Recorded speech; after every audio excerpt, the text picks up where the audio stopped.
Welcome, Alistair, to my first podcast for SYKE. Very, very excited. I think we're going to spend about 20 or so minutes together. So for the audience, maybe just to begin with, if we can just explain who you are, what you do, and maybe as a first question, how did you end up where you are today? Thanks, Tyson. So I'm Alistair Maiden. I'm the founder and CEO of SYKE. How did I end up here where I am today?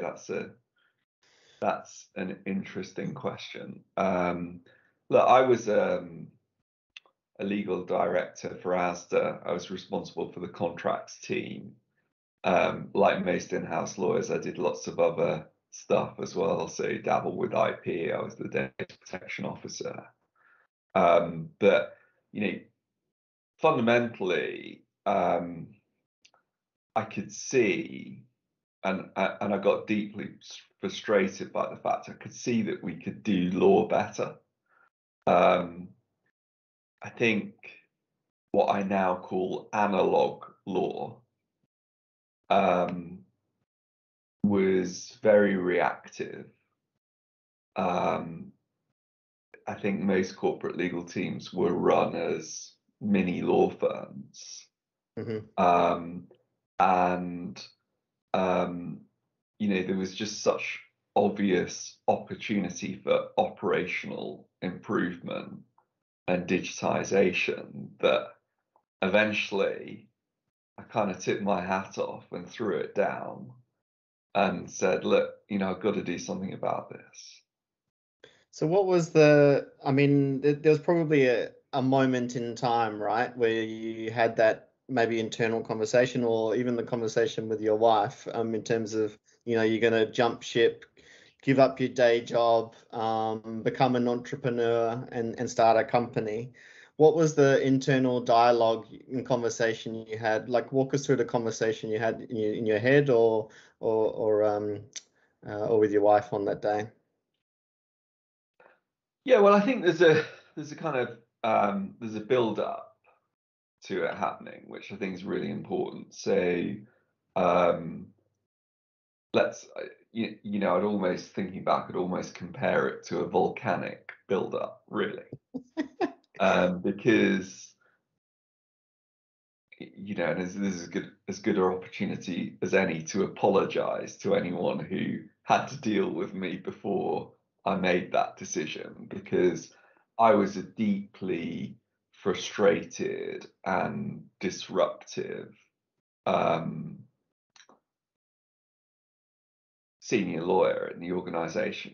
I would sit in legal leadership meetings, and regardless of whether or not we were discussing an area or a subject matter that was relevant to what I was meant to be doing and what I was responsible for, I would just sit there and kind of shake my head and mutter under my breath that this is not as it should be. Yeah.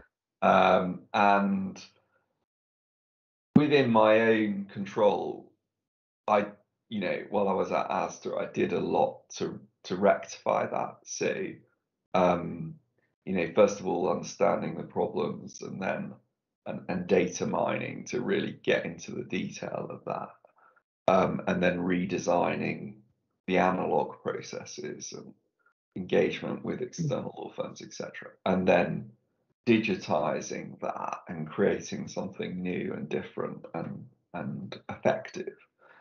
And then at that point, there was actually a real kind of seminal moment for me where I actually went down to the Law Society in London, Chancery Lane, gave a presentation to in-house counsel on what we'd done at ASDA.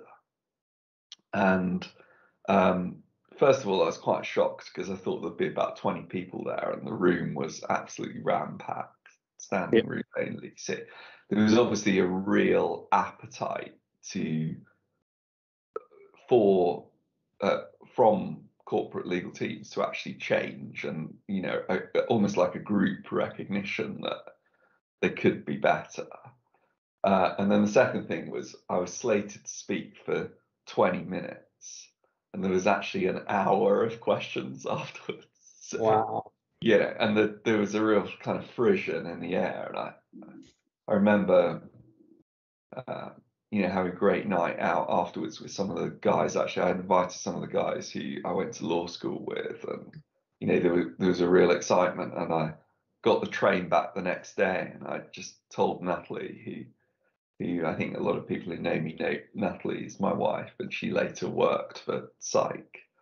And she was incredibly supportive of the idea, and I just did it. And I think it's really important to note that when I didn't really make the decision to become an entrepreneur and set up this big business that I'm now part of.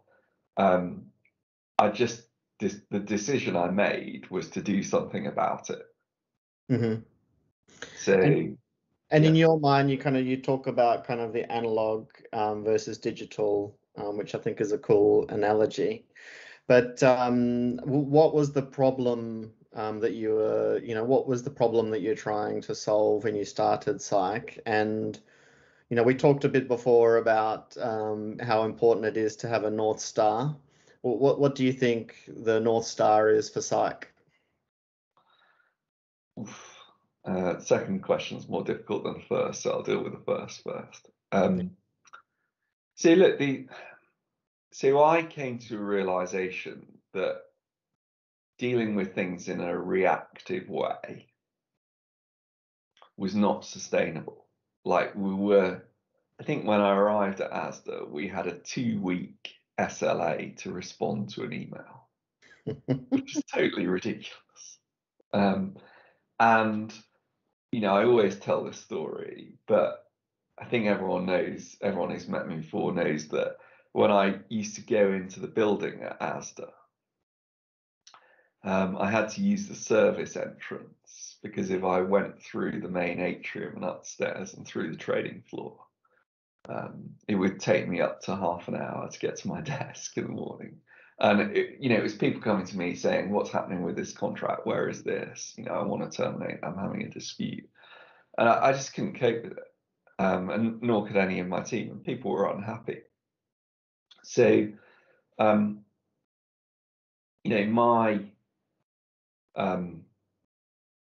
my objective, but I guess my North Star at ASDA, and it's still my North Star for SYKE, is the idea that a lot of these smaller requests, a lot of this routine work, bureaucracy, chasing stuff down, getting stuff approved, basic negotiations, really, the objective is to empower business users to self-serve these things. Yeah. And that was what was so effective at ASDA, was we empowered, let's say, the procurement team, but it was across the business, but let's give a procurement example. Is we empowered the procurement team to go into a meeting with a supplier to use let's call it an interview wizard, a digital checklist to all the things that they will need to agree in relation to a deal. We could guide them on what was like an acceptable happy path, and what they should avoid and what would require approval. Say, for example, it was notoriously difficult to get payment terms approved at variations to payment terms. So we told them that in the questionnaire.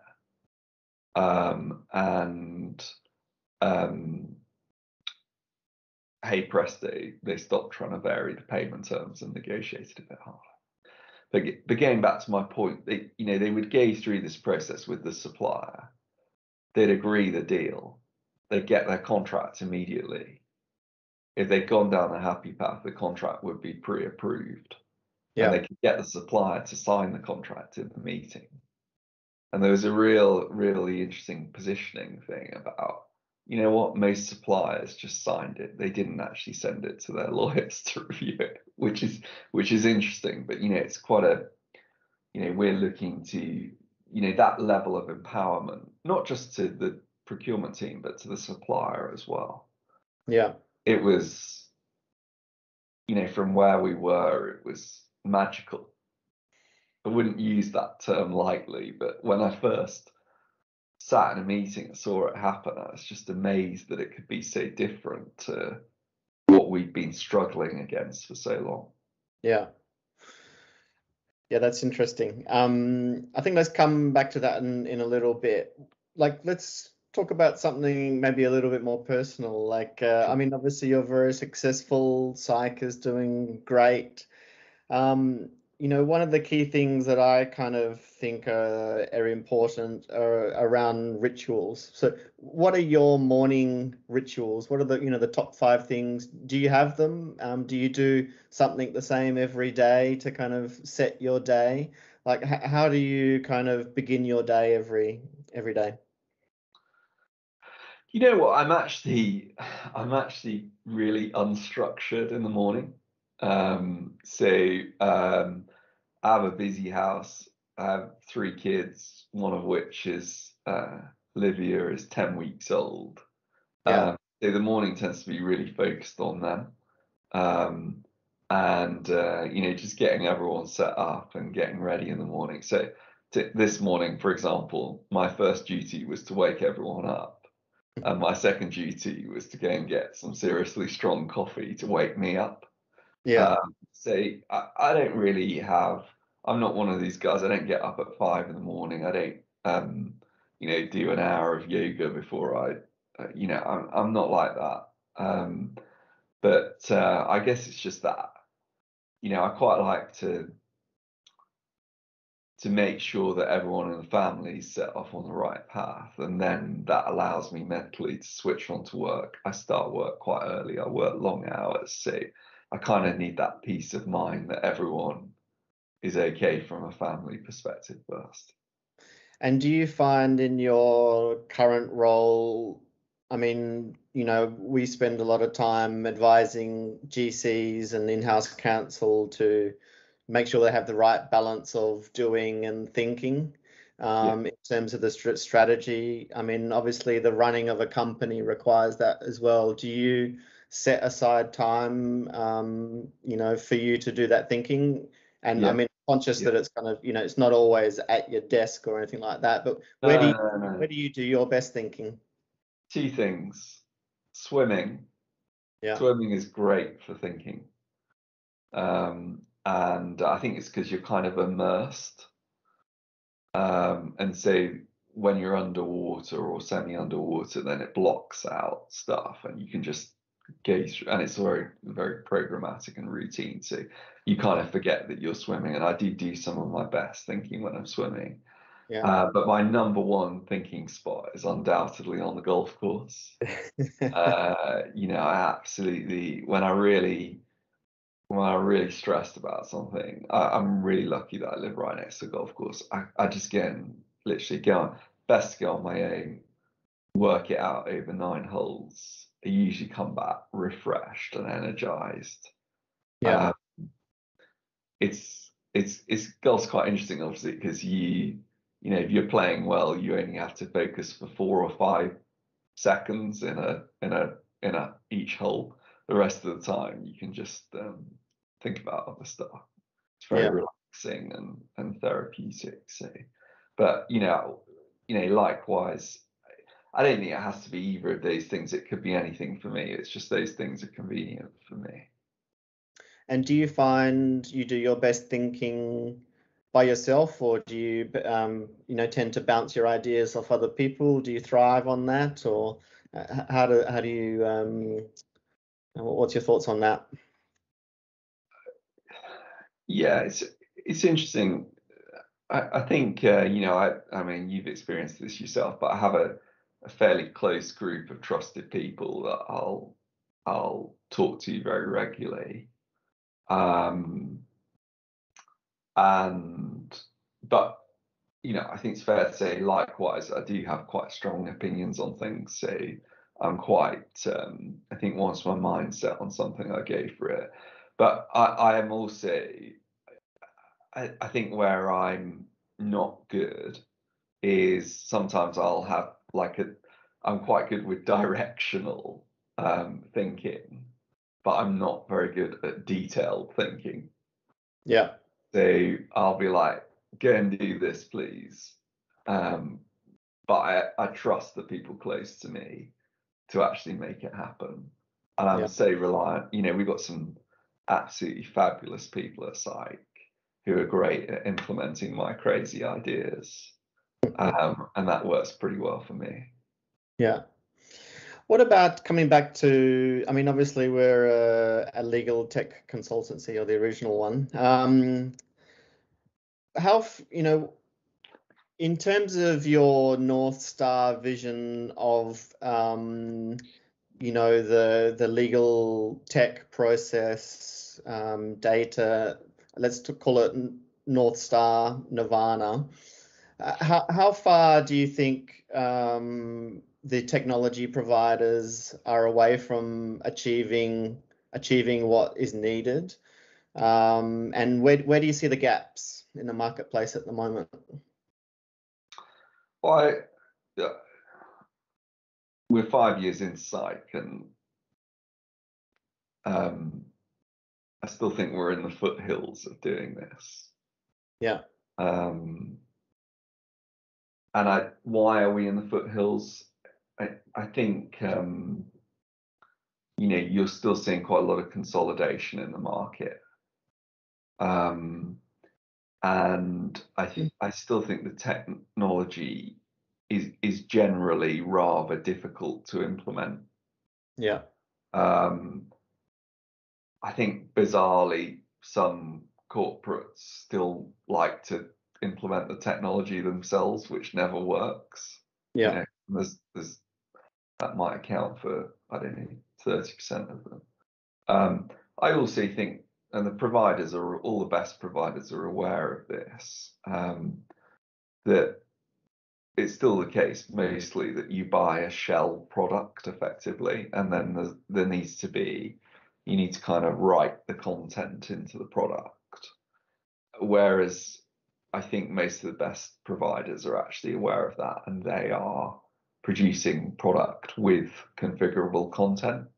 That's really exciting. So with SYKE are working on some really interesting stuff with World Commerce and Contracting on that subject, which watch this space.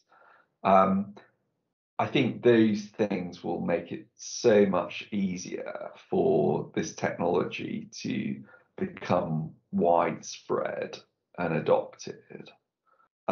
Most of the configurations that we have worked on so far relate to one part of what's quite a holistic, rounded process.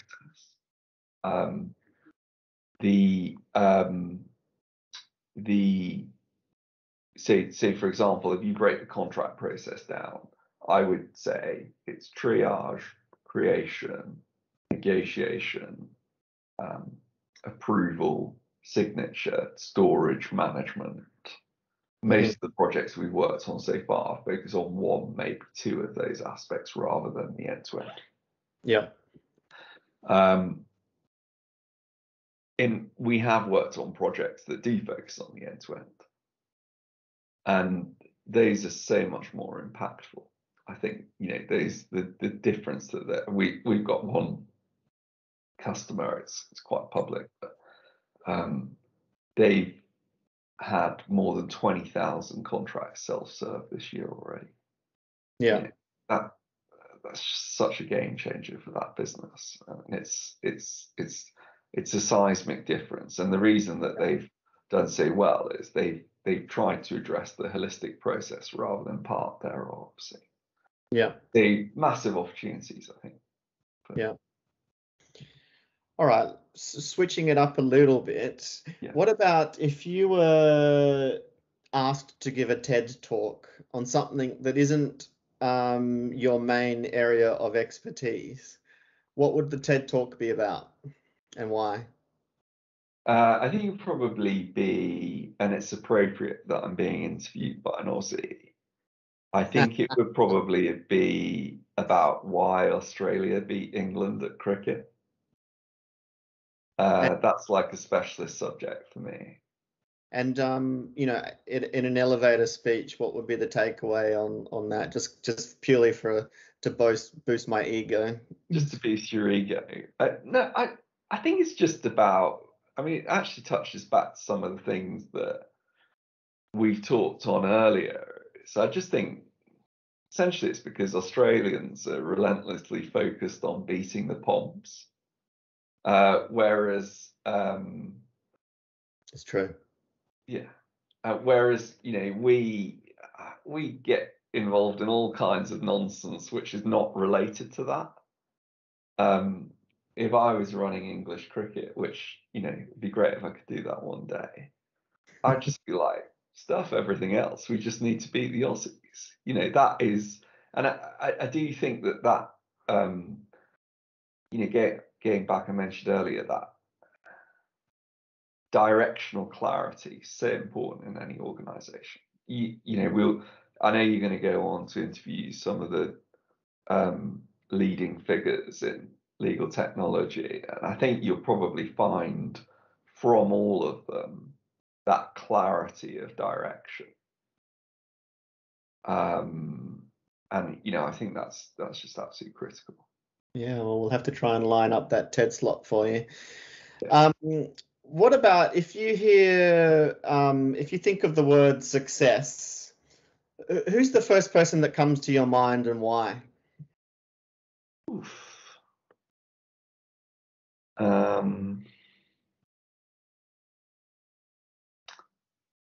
you know what, actually? So literally the first person that came to my mind was Andy Murray, which is quite weird, obviously, because he's not being very successful at the moment. But I know Andy Murray's quite a divisive character and a bit of a grumpy Scot, but I just always thought, whenever I was watching him, I was like, this is not the most talented guy. Yeah. But I was just so impressed through almost, at times grim determination, dedication, physical transformation.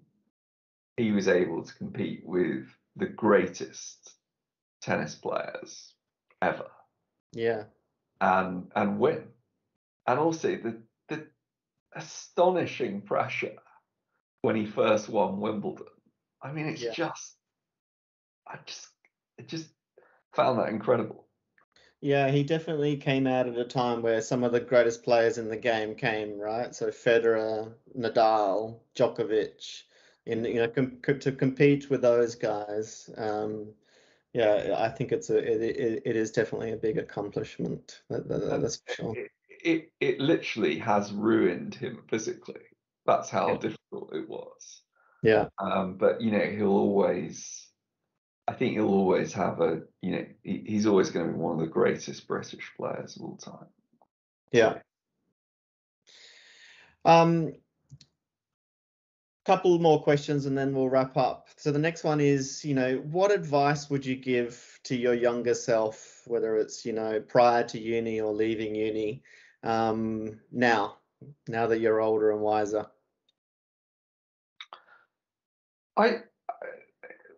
That's quite easy, actually, because I was giving some advice to one of our customers the other day who was rather frustrated with his inability to influence organizational change. Yeah. And for me, it was quite easy to give that advice because I was totally in that position when I was younger. And, I was very deeply affected by that at the time. So I think it's fair to say it would influence certainly my work behavior, probably my private behavior. People who knew me around then knew me as, I mean, they still probably think I'm a bit of an edgy character, but I was a very edgy character. So very edgy character. And it's because really I was just, I was impatient, frustrated. I was the kind of guy who would get up at the weekend and I'd be like, what are we doing? We're We have to win and conquer. And the truth is, I wasn't at that point in a position to make too much of a difference. And what I really needed to do, what I would tell myself now is, bide your time, make the right decisions, wait for the opportunity, and then go for it. Go for it with everything you've got. Don't hold anything back. Go for it. I think maybe not letting it, realizing to a certain extent that it was outside of my control, and therefore not worrying about it too much. I kind of look back and wish I'd done that. Yeah. And are you the type of person that, to make decisions, do you follow your heart, or do you use data? Do you, consult people? How do you make decisions? Well, you've been on the receiving end of this a few times, but I am always interested in. So I think I have an instinct for things. Yeah. A spidey sense, Yeah. But I am also really data driven. So I will say, okay, but what do the numbers say? So this is what I think, but what do the numbers say? Yeah. So your instinct drives a hypothesis, but you want to prove the hypothesis, essentially. Yeah. Yeah. Yeah, I think there's I think that is something that's come to me. The data part is something that's come to me latterly, actually. So when I was first into this, I was very instinct driven. Yeah. But I actually, over time, recognized that was probably, I think colleagues found that a bit irritating, because I would jump a lot, and I would send them on goose chases. And so over time, I guess it's actually driven by a respect thing, to be honest, is to say, okay, let's take a little bit more time to work out that this is actually the right decision before jumping to it. Yeah. All right. I think final question, just to kind of wrap it up. If you were to think of one song that, what would be your theme song? It could be to life, to SYKE, to you. What would be that song, and why? So it's got to be always look on the bright side of life. From the life of Brian. Which is obviously Brian's being crucified at the time. So, but I think that's really important, because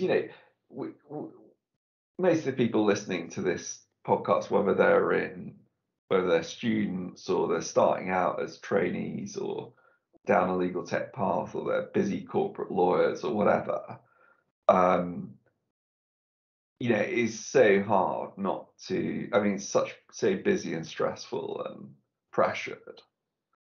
I think it is really difficult to get to everything, but there is a better way. There is a better way, and things can get better, and it does require strategy and patience, persistence, but